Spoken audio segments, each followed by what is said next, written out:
Hi friends, ఈ వారం మన కథ నందనవనం సీరియల్లోని 18వ భాగం. రచయిత్రి గోగినేనిమణి, చదువుతున్నవారు రాధిక గోగినేని. మరి 18వ భాగంలోకి వెళ్లే ముందు ఇప్పటిదాకా జరిగిన కథ ఏమిటో ఒకసారి చూద్దామా? సుబ్బయ్య గారు చేస్తున్న మంచి పనుల వల్ల అతనికి వస్తున్న పేరు చూసి ఓర్వలేక ఊరిలోని కొందరు పెద్ద మనుషులు ఆయనని బెదిరించడానికి గూండాలను పంపిస్తారు. అయితే సుబ్బయ్య గారే ఆ గూండాలకు బుద్ధి చెప్పి ఇంటికి పంపిస్తారు. ఒకరోజు అనుకోకుండా సుబ్బయ్య గారి నోట్బుక్లో రాసుకున్న కవితను చూసి శ్రీవల్లి ఆశ్చర్యపడుతుంది. తన కాలేజీ రోజుల్లో శ్రీవల్లిని ఆరాధిస్తూ సమాజ స్థాపనకై శ్రీవల్లి తోడు కావాలని అభ్యర్థిస్తూ తన తోటి విద్యార్థి రాసిన కవిత అది. అయితే అప్పట్లో తనను ఆరాధించిన ఆ విద్యార్థి సుబ్బయ్య గారే అని అప్పుడు తెలుసుకుని ఆ విషయం ఇన్నాళ్ళు ఎందుకు దాచారని శ్రీవల్లి అడుగుతుంది. ఆ తర్వాత ఏం జరిగిందో 18వ భాగంలో వినండి. విన్నారుగా, ఇక కథలోకి వెళ్దామా? నందనవనం సీరియల్లోని 18వ భాగం. నాకది ఓ తీయని జ్ఞాపకం. నేను దూరం నుండే ఇష్టంగా గమనించే బుల్లి నోరున్న మల్లెపూ వంటి అమ్మాయి తనంతట తానుగా వచ్చి నా కవితను మెచ్చుకోవడం ఆ రోజు మాత్రమే కాదు, తలుచుకున్నప్పుడల్లా నన్ను గాల్లోకి ఎగరవేసేది. నిజం, తర్వాత చాలా నాళ్ళకి మళ్ళీ పరిచయం కొత్తగా కలిగి ప్రేమగా మారాక కూడా నేను ఆ బుల్లి పెదవుల్ని ఎంత ఇష్టంగా చూసేవాడినో. ఇప్పుడైతే విసురుగా మాటలు రువ్వుతూ ఆ మూతిని అటూ ఇటూ తిప్పటం, అబ్బా అది ఎంత ముద్దుగా ఉంటుందో, అలా చూసినప్పుడు ఎంత మత్తెక్కిపోతుందో అంటూ ఆయన హాయిగా నవ్వాడు. నువ్వెప్పుడు నా పర్సనల్ వస్తువుల్ని చెక్ చేసినట్లుగా చూడవు కనుక ఎప్పుడు నా వెంటే ఉంచుకునే ఈ నోట్బుక్ని నువ్వు చూడలేదనుకుంటా. చూసినా ఆ పేజీ మాత్రం కనిపించలేదేమో. నిజం చెప్పాలంటే నీ ఫ్రెండ్స్ అన్నట్లు మొదటి లైన్లన్నీ నిన్ను దృష్టిలో పెట్టుకుని రాసినవే. అయితే ఆ విషయం పట్ల నీకు అభ్యంతరం లేదనే సంగతి తెలిసింది కదా. ఎందుకునో గాని నీకు గుర్తేమీ లేనప్పుడు నేనెందుకు ఆ విషయం జ్ఞాపకం చేయాలి అనుకుని ఊరుకున్నాను. మనం ఇక్కడికి వస్తున్నప్పుడు కూడా నువ్వు ఇక్కడికి దగ్గరలోనే ఉన్న పట్నంలో కొన్నాళ్ళు చదువుకున్నానన్న సంగతి మాత్రమే చెప్పావు. నేనెంతో పదిలంగా నా మనసులో దాచుకున్న విలువైన జ్ఞాపకం నీకు చాలా మామూలు విషయంగా అనిపించి తేలిగ్గా మర్చిపోయావనిపించి నీకు గుర్తు చేయాలని నాకు అనిపించలేదనుకుంటా. ఆ హై స్కూల్ రోజుల్లో ఒక పాట నాకు చాలా ఇష్టంగా ఉండేది. ముఖ్యంగా అందులోని ఒక చరణం, సమాజ నిర్మాణమే నీ ధ్యేయం, సకల జనుల సౌభాగ్యమే నీ లక్ష్యం అని ముందుగా నిన్ను దృష్టిలో పెట్టుకుని ఆ కవిత మొదలుపెట్టినా గాని మధ్య వాక్యాల్లో నాకు బాగా నచ్చిన ఆ కవి మాటల భావాన్నే వ్యక్తీకరించడానికి ప్రయత్నించాను. ఆ తర్వాత ఎందుకు ఏం రాయలేదు అని అడిగితే మాత్రం ఆ రోజుల్లో నువ్వు కలిగించినట్లుగా ఏ అమ్మాయి ప్రేరణ కలిగించకపోవటంతో నేను రాయాలని ప్రయత్నించలేదు. ఇప్పుడు మాత్రం మళ్ళీ అలాంటి కవిత్వం రాయడానికి ప్రయత్నం చేద్దామా అనిపిస్తోంది సుమా అంటూ ఆయన పెద్దగా నవ్వాడు. అవును, ఆ రోజు అలాంటి ప్రయత్నం ఏదో చేశారుగా, బొబొట్టుకొచ్చింది బుల్లెమ్మ అని అంటూ శ్రీవల్లి పకపక నవ్వి ఇక వద్దులేండి అనేసింది. ఏ అన్నట్లుగా చూశాడాయన. కవిత్వంతో పనేముంది, మీ ఆశయం ఏమిటో ఆచరణలోనే పెడుతున్నారుగా. పాట కంటే పనే చాలా గొప్పది. పాట లక్ష్యం పని చేయడానికి ప్రోత్సహించటమేగా. అరుగులబడి మళ్లీ గుర్తు చేస్తూ, సమావేశాల్లో మీరు చేస్తున్నదేమిటి? కులాల అడ్డుగోడలు ఉండకూడదంటూ ఎన్నెన్నో సూక్తులు కథలు చెప్పుకొస్తున్నారా? అంటే పరోక్షంగా సమాజాన్ని సాధించాలనే ప్రోత్సాహమేగా. ఇప్పటికే 4-5 కులాంతర వివాహాలు జరిపించారు కదా అంది శ్రీవల్లి. వాళ్ళకిష్టమైంది నేను ధైర్యం మాత్రం కలిగించాను అంతే తప్ప ఆశయం అంటూ నచ్చ చెప్పి ఎవరికి వివాహాలు జరిపించలేదుగా. పిల్లలకు ఒకరంటే ఒకరికి ఇష్టమై వాళ్ళు పెళ్లికి సిద్ధపడితే పెద్దవాళ్ళు తమ అభ్యంతరాలను నచ్చ చెప్పడానికి ప్రయత్నించాలి. అంతేగాని కులం ఒక్కదాని వల్లనే విముఖత చూపించకూడదనేది నా అభిప్రాయం. అన్ని విషయాల్లో సరితూగటం అనేది ముఖ్యమే, కానీ కులం ఒక్కటే మాత్రం కారణం కాకూడదని నేను నమ్మాను. ఆ విషయాన్ని 10 మందికి చెప్పే ప్రయత్నం చేస్తున్నాను. ఇలాంటి అవకాశం వచ్చింది కాబట్టి అంటూ నిట్టూర్చి మళ్ళీ అన్నాడు. ఏ మార్పు అయినా క్రమేపీ వస్తుంది కానీ వెంటనే కనిపించదు. కేవలం మాటల్లోనే కాకుండా చేతల్లోనూ, అంటే చేసే పనుల్లోనూ మనం చెప్పేది కనిపిస్తే అప్పుడు అందరూ దాని గురించి ఆలోచిస్తారు. అవునా? ఇప్పుడు చూడు, కొంచెం మార్పు వచ్చినట్లే నాకు అనిపిస్తోంది. మనం వచ్చినప్పుడు ఎక్కువ కులం అని భావించిన రైతు పక్కనే ఉన్న కులం తక్కువవాడి పొలం కౌలుకు తీసుకోవద్దంటూ మనల్ని హెచ్చరించాడా? అలా వీలు కాకపోయేసరికి ఏదో గొడవ చేద్దామనుకున్నా కుదరక రాజీ పడ్డాడు. అందరూ కలిసి ఏ నిర్ణయం తీసుకున్నా తప్పకుండా అమలవుతుంది. అందుకనే మనకు మంచి అనిపించిన నిర్ణయాలను అమలు చేయటంలో వెనకడుగు వేయకూడదనుకుంటాను. ప్రస్తుతం మంచి అనుకునే విత్తనాలను 10 మందిలో నాటుకోవడానికి వెదజల్లే ప్రయత్నమే మనం చేస్తున్నాం. అది మొలకెత్తాలనే ఆశ ఉంది. ఫలితం అనేది కాలమే నిర్ణయిస్తుంది. శ్రీవల్లి చిన్నగా నిట్టూర్చింది. అవును, మీ తాతగారి ఆశయాలను ఆశలను కొనసాగించే ప్రయత్నం మళ్ళీ మనం చేస్తున్నాం, అంతేగా?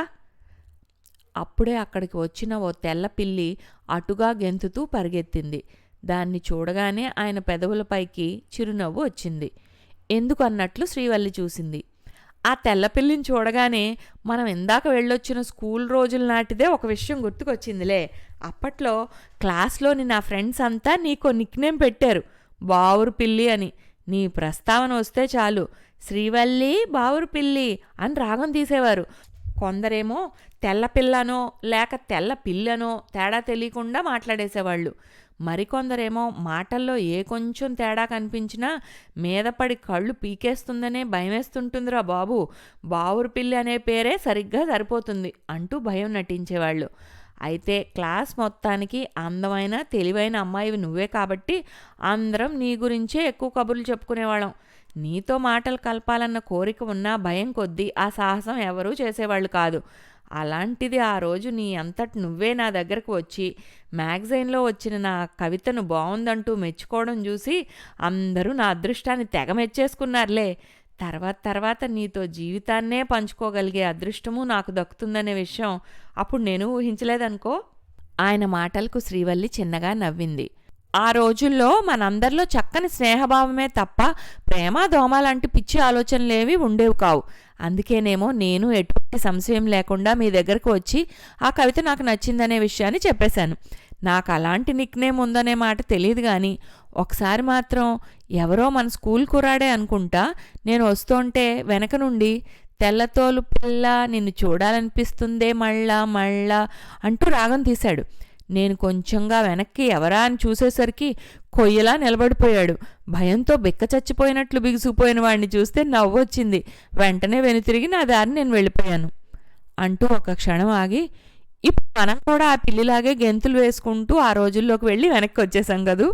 ఆ రోజులు, మన పరిచయం, స్నేహం, ప్రేమ, పెళ్ళి అన్నీ ఎంత త్వరగా జరిగిపోయాయా అనిపిస్తోంది. అప్పుడే మనం మన పిల్లాడికి పెళ్లి చేసే వయసుకు వచ్చేసాం కూడా. ఆశ్చర్యంగా లేదు అంది. ఆశ్చర్యం కంటే ఆనందమే ఎక్కువ. ఎందుకంటే అన్ని దశల్లోనూ జీవితాన్ని ఆనందంగా ఆస్వాదించగలిగే అదృష్టం దక్కింది కాబట్టే కదూ. నీకే ఈ పల్లెటూరు జీవితం, పెంకుటిల్లు కొంచెం అసౌకర్యంగా ఉందేమో. ఆయన నిట్టూర్చాడు. ఈ ఊళ్ళో ఈ ఇంట్లో కొన్ని సౌకర్యాలు తక్కువే అయినా ఎప్పుడూ రుచి చూడని ఆనందాలు ఎన్నెన్నో ఉన్నాయిగా. పల్లె వాతావరణం నాకు కొత్తేమో కానీ చిన్న ఇల్లు మాత్రం కాదు. నా దృష్టిలో కుటుంబంతో కలిసి మనం ఎంత ఆనందంగా గడుపుతున్నామనేదే ముఖ్యం కానీ ఇల్లు వైశాల్యానికి అంత ప్రాధాన్యత ఇవ్వాల్సిన పని లేదు. గొప్పవాళ్లతో పోల్చుకోవడం కాదు కానీ ఒక మాట చెప్పాలనిపిస్తోంది. అంతఃపురంలో అయినా వనవాసంలో అయినా సీత ఒకేలా ఆనందంగా ఉండటానికి ప్రధాన కారణం రాముడి సహచర్యం వల్లనే, అవును కదూ? శ్రీవల్లి మాటలకు ఆయన చిరునవ్వు చిందించాడు. మళ్ళీ ఆ ఊళ్ళో ఒక వార్త గుప్పుమంది. అంతకు ముందులాగానే సుబ్బయ్య గారిని భద్రయ్య ఇంటి పక్కలు చూశామని కొందరు చెప్పడం జరిగింది. ఇంకొందరు ఎవరో ఆవిడ్నో అమ్మాయినో భుజం చుట్టూ చేయి వేసి పొదివి పట్టుకుని అక్కడ ఆపి ఉన్న కారులో ఎక్కించుకుని వెళ్ళటం చూశామని చెప్పారు. అయితే ఆ సమయంలో సుబ్బయ్య గారిని వారింటి వద్దనే చూశామని చాలామంది అలాగే నొక్కి వక్కాణించారు. రచ్చబండ సమావేశంలో వాళ్ల ఇంటి దగ్గర ఊళ్ళో వాళ్ళు చాలామంది కథలు కబుర్లతో కాలక్షేపం చేస్తున్న సమయంలోనే అలాంటి సంఘటనలు జరగటం ఏమిటన్నది అందరికీ అర్థం కాని ప్రశ్నగా కలవరపెట్టింది. మునుపుట్లా ఎవరినో చూసి సుబ్బయ్య గారిలా భ్రమపడ్డారేమో అనుకోవడానికి వీల్లేకుండా పోయింది. ఎందుకంటే అక్కడ చూశామన్న వాళ్ళు, ఇంట్లో చూశామన్న వాళ్ళు కూడా నమ్మదగిన వాళ్లేమని. కొందరు చనువుగా ఆయన్నే అడిగారు, ఎప్పుడో ద్వాపరయుగంలో కృష్ణుడు కొన్నిసార్లు అలా కనిపించేవాడని విన్నాం. అది భగవంతుడు లీలా అని నమ్మాం గాని ఈ రోజుల్లో ఇలాంటి చోద్యం వింతగా లేదు. నువ్వే ఆ మర్మమేమిటో చెప్పవయ్యా అని. దానికి ఆయన చిన్నగా నవ్వేసి, మీరే అంటున్నారుగా చోద్యం వింత అని. ఇక్కడ మీతో మాట్లాడుతున్నది నువ్వు కాదు, అక్కడెలా కనిపించావు అని అడిగితే నేను మాత్రం జవాబు ఎలా చెప్పగలనో చెప్పండి అని ఎదురు అడిగేసరికి వాళ్ళు ఏం చెప్పాలో తెలియక మౌనం వహించారు. మొత్తానికి ఈ వార్త పెద్ద సంచలనమే సృష్టించింది. ఆ ఊరు జనమే కాదు, పొరుగురు వాళ్ళు ఈ వింత గురించే చెలువలు పలువలుగా చెప్పుకోవడం జరిగింది. మాటల మధ్య కూపి లాగవచ్చు అనుకుంటే ఎవరికీ అది కుదరలేదు. కానీ ఆ ఇంటికి వచ్చేవాళ్ల సంఖ్య మాత్రం విపరీతంగా పెరిగింది. మొదట్లో ఆయన, శ్రీవల్లి కొంచెం శాంతంగానే చిరునవ్వుతోనే తమకు మాత్రం ఆ విషయం ఎలా తెలుస్తుందని బదులు చెప్పేవాళ్ళు. చివరకు అలా ప్రయత్నించే వాళ్ళ సంఖ్య పెరగటంతో వాళ్లకు చిరాకు పెరిగింది. ఆ చిరాకు వారి సమాధానాల్లోనూ కనిపించేసరికి వాళ్ళకి నోటికి తాళం పడినట్లయింది. అయితే ఒకతను మాత్రం ఏదో జరుగుతోందనే అనుమానానికి ఊతమిచ్చేలా భద్రయ్యకు ఒక సమాచారం చేరవేశాడు. సరిగ్గా ఆ సమయంలోనే అందరి మధ్య కూర్చుని కబుర్లు చెప్తోన్న సుబ్బయ్య మొహంలో కొంచెం ఆందోళన కనిపించిందని, ఎవరి దగ్గర నుండో ఫోన్ రాగానే లోపలికి వెళ్ళి మాట్లాడటం జరిగిందనేది ఆ వార్త సారాంశం.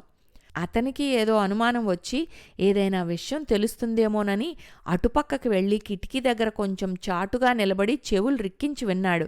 అతను సరేనని అనటం 2 నిమిషాల్లోనే మళ్ళీ అందరి మధ్య కూర్చున్న ఆయనలో అంతకుముందు కనిపించిన కలవరం లేసమాత్రం కూడా లేకపోవటమే కాక బరువు తీరినట్లు చాలా కులాసాగా కనిపించాడనే వార్తను వివరించాడతడు. ఈ కబుర్లోని నిజాలేమిటో తెలుసుకోవాలనే ఉత్కంఠ భద్రయ్యలో పెరిగిపోయింది. ఏమాత్రం ఆలస్యం చేయకుండా ఆ మరునాడే వాళ్ళింటికి బయలుదేరి వెళ్ళాడు. వెళ్ళేసరికి అతని కంటపడిన దృశ్యం అతని మతి పోగొట్టింది. ఎప్పుడూ వాళ్ళిద్దరి మధ్య చిరుచురు కోపాల మురిపాలు, విరిజల్లుల్లాంటి పరిహాసాలు మాత్రమే చోటు చేసుకునేవి. దంపతులందరి మధ్య సహజంగా ఉండే ఎత్తిపొడుపులు, ఘాటు విమర్శలు అస్సలు ఉండేవి కావు. అందుకే ఊరు వాళ్ళంతా వారి అన్యోన్యత గురించి గొప్పగా చెప్పుకునేవాళ్ళు. కొందరు వాళ్ళు సీతారాముల్ని గుర్తుకు తెస్తారనంటే మరికొందరు సాక్షాత్తు పార్వతీ పరమేశ్వరులే అనిపిస్తారు కదూ అంటూ మెచ్చుకునేవాళ్ళు. కానీ ఆ రోజు భద్రయ్య వెళ్లేసరికి ఇద్దరూ ఎడమొహం పెడమొహంగా ఉన్నారు. వారు ఆయన్ని చూడగానే ఒకరి మీద మరొకరు ఆరోపణలు గుప్పించారు. అన్నయ్య గారు చూడండి, ఈ నిర్వాకం ఊరంతా కోడై కూస్తుంటే పాపం ఈయనకేం తెలియదంటూ బుకాయిస్తున్నారు. అందరి సంగతి ఏమో గాని కట్టుకున్న నాకైనా నిజం చెప్పాల్సిన పని లేదా? ఎవరినో కారులో ఎక్కించుకుని వెళ్లడం చూశామని కొందరు అంత నిక్కచ్చిగా చెప్తున్నారుగా. ఎవరు ఆవిడ, మీకేమిటి సంబంధం అని అడిగే హక్కు నాకు లేదా? నిజమేమిటో చెప్పాల్సిన బాధ్యత ఆయనకు ఉందిగా. శ్రీవల్లి ఆరోపణలు ఆయన వెంటనే ఖండిస్తూ, ఆ సమయంలో నేను తన కళ్ళ ముందే ఉన్నాననే నిజం ఆవిడకు తెలుసు. నేను ఇంట్లోనే ఉన్నప్పుడు వేరెవరినో నేను వెంటబెట్టుకుని వెళ్ళాననే మాట నమ్మడమే కాకుండా ఆవిడెవరో చెప్పాలంటూ నిలదీస్తే నేను జవాబేం చెప్పగలనో చెప్పండి అని ఎదురడిగేసరికి భద్రయ్య తల పట్టుకున్నాడు. పాపం మీకేమీ తెలీదా? మీరక్కడ లేని మాట నిజమేమో గాని మిమ్మల్ని కళ్ళారా చూశామని చెప్పిన వాళ్ల మాట కల్లా అని కొట్టేలేంగా. వాళ్ళు ఈ ఊరు పెద్ద మనుషులేగా. అసలు నిప్పు లేకుండా పొగ వస్తుందా అంటూ శ్రీవల్లి మళ్ళీ గట్టిగా నిలదీసింది. అయితే మాత్రం నా మాటలకేం విలువ లేదా? నిప్పు లేకుండా పొగ ఎలా వచ్చిందో ఆ మర్మమేమిటో తెలుసుకోవాలి గాని ఏమీ తెలియని నన్ను ఎంత గట్టిగా గద్దించి అడిగినా ఏం చెప్పగలను? ఇందులో నా పాత్ర ప్రమేయం ఏమీ లేదని నిరూపించుకోవటానికి నేనేం చేయాలి? భద్రయ్య గారు, ఆవిడనే చెప్పమనండి. ఆ రోజుల్లో తన శీల నిరూపణకు సీత అగ్నిప్రవేశం చేసినట్లు నిజం నేనెలా నిరూపించుకోవాలి? ఆయన ప్రశ్నకి శ్రీవల్లి చురుగ్గా చూసింది. సీత పట్ల తనకెంతో ప్రేమ నమ్మకం ఉన్నప్పుడు అలాంటి పరీక్షను అంగీకరించడం తప్పని రాముడంతటి వాడినే మాలాంటి వాళ్ళం ఇప్పటికీ ఆడిపోసుకుంటూనే ఉన్నాం. మరి నేను అదే తప్పును చేయాలనుకోవటం లేదు. నలుగురిని నమ్మించాల్సిన అవసరం ఏమిటసలు? మీరేమిటో నాకు తెలుసు కదా అంటూ ప్లేట్ మార్చినట్లుగా మాట్లాడింది. వీళ్ళిద్దరినీ మాటల్లో పెట్టి ఏదో పసిగట్టాలని వస్తే వీళ్ళిద్దరూ ఇలా ఘర్షణ పడుతూ వాళ్ళు తన తీర్పును కోరటమేమిటి? ఏం చెప్పాలో తెలియక తను తెకమక పట్టమేమిటి అనే ఆలోచనలతో సతమతమవుతున్న భద్రయ్యకు చివరగా శ్రీవల్లి కొంచెం సర్దుబాటు ధోరణి చూపించటంతో స్థిమితపడినట్లుగా నిట్టూర్చాడు. అమ్మాయి, నేను మీ ఇద్దరి వాదనలో పడి నేను వచ్చిన పని మర్చిపోయా. రేపు మా ఆవిడ ఏదో వ్రతం పేరు చెప్పింది, గుర్తులేదు. అయితే మాత్రం ఏమైందిలే అమ్మ, రేపు నువ్వు మా ఇంటికి భోజనానికి వచ్చి తాంబూలం తీసుకువెళ్ళాలని చెప్పమంది. నిన్ను తోబుట్టులా భావించి రమ్మంటున్నాను. మరి అన్నయ్య మాట కాదనకూడదు అన్నాడు భద్రయ్య. శ్రీవల్లి ఆనందంగా చూసింది. తప్పకుండా వస్తాను, మీరంత ఆప్యాయత చూపించటమే నాకెంతో సంతోషకరమైన విషయం అండి అంది. శ్రీవల్లి మాటలకు భద్రయ్య మొహం విప్పారింది. మంచిదమ్మా, కులాల పట్టింపు ఉందేమో ఏమంటావోనని నాకు మనసులో కొంచెం సందేహం ఇప్పటి వరకు ఉంది. ఇప్పుడు నీ మాటలతో అది తీరిపోయింది. అయితే ఇక నేను వెళ్ళొస్తాను అంటూ సెలవు తీసుకుంటున్నట్లుగా ఇద్దరి వైపు చూశాడు. అయ్యో, మాటల్లో పడి మర్చిపోయాను, ఒక గ్లాస్ మజ్జిగైనా తీసుకొస్తాను అంటూ శ్రీవల్లి హడావిడిగా లేచేసరికి ఇప్పుడేం వద్దమ్మా అంటూ భద్రయ్య బయటకు వడివడిగా అడుగులు వేశాడు. బయట అరుగుల మీద వేచి ఉన్న తన అనుచరులతో కలిసి చకచకా వెళ్ళబోతూ తడిక గేటు దగ్గరకు వచ్చిన ఆయన, అయ్యో చేతిలోని గొడుగు అక్కడ మర్చిపోయినట్లున్నానే అంటూ వెనదిరగబోతోంటే ఆయన అనుచరుల్లో ఒకడు, లేదండి నా దగ్గరే ఉంది అంటూ చూపించాడు. అలా ఆయన ఆలోచనకు అతను అడ్డుపడ్డాడు. తప్పనిసరే భద్రయ్య చిరాకు నడుచుకుని ముందుకు నడిచాడు. వెనక్కి వెళ్ళి వాళ్ల పరిస్థితిని చూసి ఏదో అంచనా వేయాలని అనుకున్న ఆయన ఆలోచన అలా వీలు కాకుండా పోయింది. వెనక్కి గాని తిరిగి వచ్చి ఉంటే అప్పటి వరకు మాటలు ఈటెల్లా విసురుకున్న ఆ దంపతులిద్దరూ ఒకరినొకరు చూసుకుంటూ గుంభనంగా నవ్వుకోవటం కనిపించి ఉండేది. అనుమానాలను నివృత్తి చేసే ఓపిక లేకనే అలా వాళ్ళిద్దరూ జగడంతోనే సరదాగా జవాబు చెప్పడం జరిగింది. ఉదయమే ఫోన్ మోగుతోంటే దుప్పట్లో ముడుచుకుని పడుకుని బద్ధకంగా దొర్లుతున్న రామం చేయి చాపి ఫోన్ అందుకున్నాడు. ఆన్ చేసి, నందు ఇంత పొద్దున్నే చేసావే అని అడిగాడు. ఏమిటో ఈరోజు తెల్లవారుజామునే మెలకు వచ్చేసింది. సూర్యోదయం చూద్దామని సరదా పుట్టి ఇంటి ముందుకు వచ్చానా, పక్కింటి అమ్మాయిలు ఇంత పెద్ద ముగ్గు వేస్తూ కనిపించేసరికి అలా చూస్తూ నిలబడిపోయాను. నేను మా ఇంటి ముందు వేద్దామని ఉత్సాహపడితే మా అమ్మ వద్దంది. ఎందుకని? ముగ్గులు వేయడం తప్పు పనేం కాదుగా. కాదు కానీ ఇక్కడున్న 4 రోజులు ఇలాంటివన్నీ ఎందుకు? తిరిగ్గా కూర్చో, ఆ తర్వాత అత్తారింటికి వెళ్ళాక ముద్దు ముచ్చట్లతో పాటు పని పాటలు తప్పవుగా అంది అమ్మ మాటలు సాగదీస్తూ. నేనప్పుడే ఇంటికి కానిదాన్ని అయిపోయానన్నమాట. నాకు సరదా ఉంటే మీ ఇంటి ముందే ముగ్గులు వేసుకోమని తేల్చి చెప్పేసింది. ఏదో మాట వరుస కామంటే నువ్వు పొద్దున్నే ఫోన్ చేసి ఈ ముగ్గులు బొగ్గులు కదలేమిటి చెప్పు, ఏమైనా కమ్మని కబుర్లు చెప్పక. కొంచెం చిరాకు పడుతున్నట్లుగా ధ్వనించాయి అతని మాటలు.